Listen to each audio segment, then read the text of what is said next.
Hey internet, what's up? Welcome back to World of Roocraft. This is review number 8, and today I want to introduce you to another alliance race, the Dwarves. That's right, today we are talking about these brave little beardy heroes. Before we head over to the backstory segment of the review, let me tell you about the available classes and racial traits of the Dwarves. Instead of just naming off the classes, I will show you this wonderful graphic that I made. Isn't it beautiful? I think I'm gonna cry. The racial traits of the Dwarves include a stone form spell that removes all spell, bleeding, poison, curse and magic effects on your character and reduces the damage taken by 10% for 8 seconds. You also get a 1% reduction of frost damage taken. Healing and damage is increased by 2%, and you will find additional fragments while serving the land with the archaeology profession. And with that out of the way, let's roll the intro for the next segment.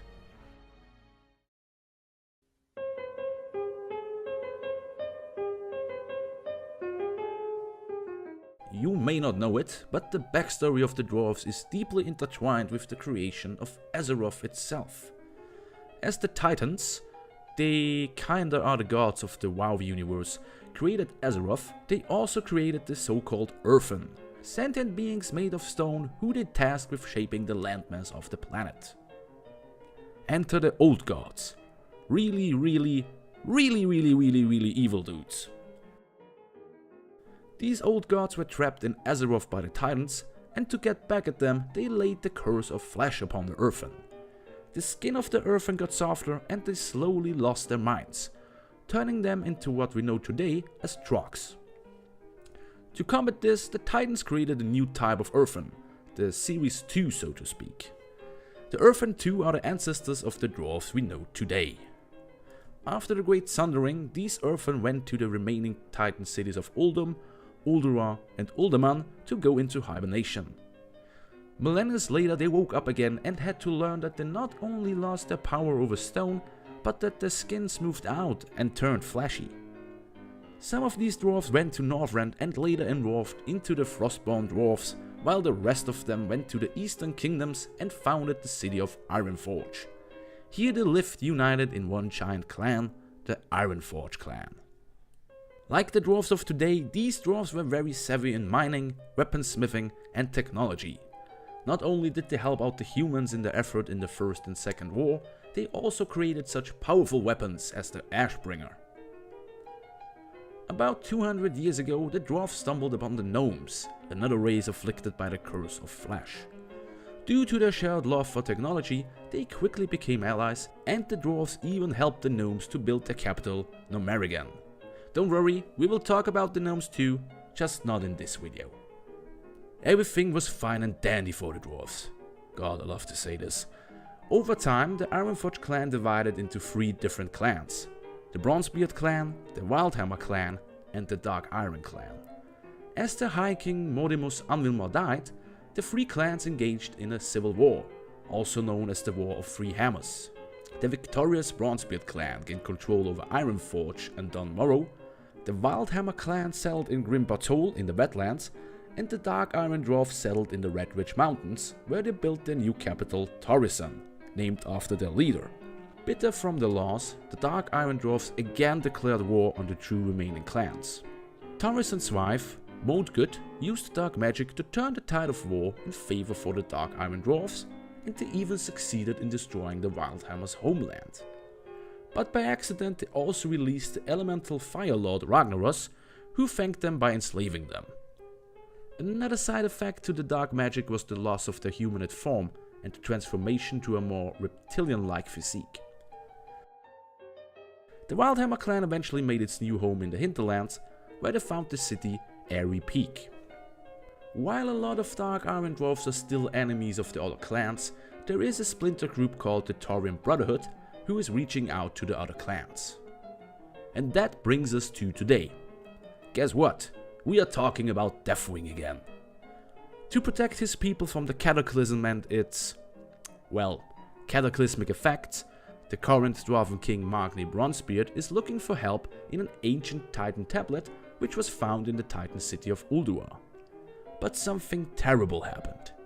While using the tablet, Magni was cursed and fused with the diamond heart of Ironforge.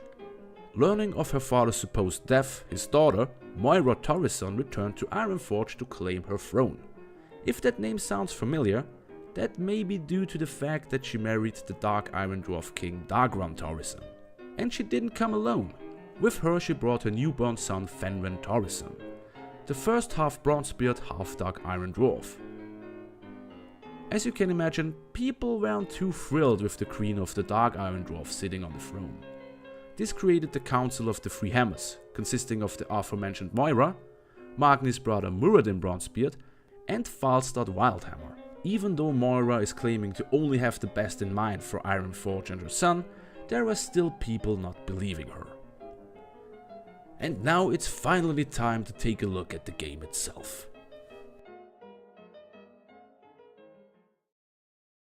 We will start our adventure in the snowy mountains of Dunmorrow. Am I even pronouncing this right? I think so. We learn that, surprise surprise, the cataclysm fucked up our home turf, the Coldridge Valley. The Trogs who lived in nearby underground caves had to come to the surface, and they are now trying to make their new home in the dwarven village Anvilmar. To stop this invasion, we set out and show them who's boss. Yeah, take that for trying to survive after your home got destroyed. We also help out the dwarves of Anvilmar by dealing with the current beer shortage. Now that's a quest I can get behind. But the Trogs and dwarves aren't the only ones affected by the earthquake. The quake also opened a crack to the elemental plane, allowing elemental spirits to pass over into our world. The nearby Frostmane trolls are trying to enlist the help of a fire elemental to take over the valley.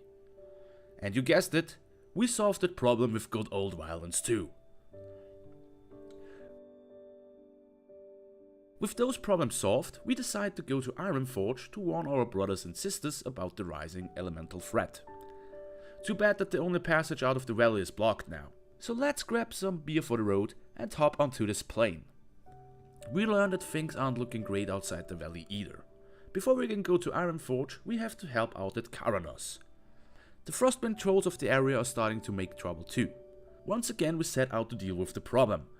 And I have to say, I feel kinda bad for them. Just look at them.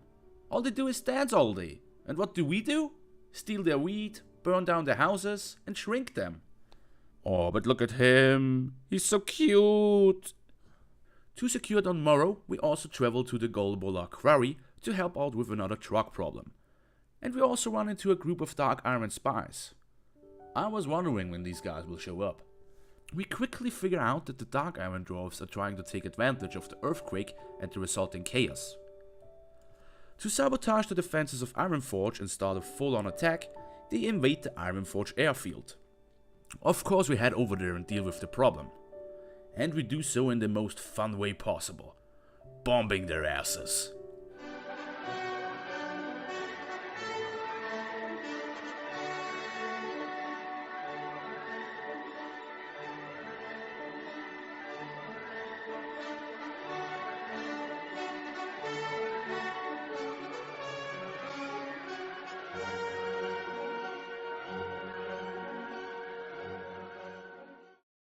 After disposing of the invading force's leader, we can finally head to Ironforge to warn the Council of Three Hammers and confront Moira with the attack mounted by her people. Turns out that the Dark Iron Ambassador is responsible for the attack and we are tasked with his arrest. And that's pretty much all I can tell you without giving away too much. So while we're here in Ironforge, let's see what you can do here. We already dropped by the Council of Three Hammers and said hello to Moira's son.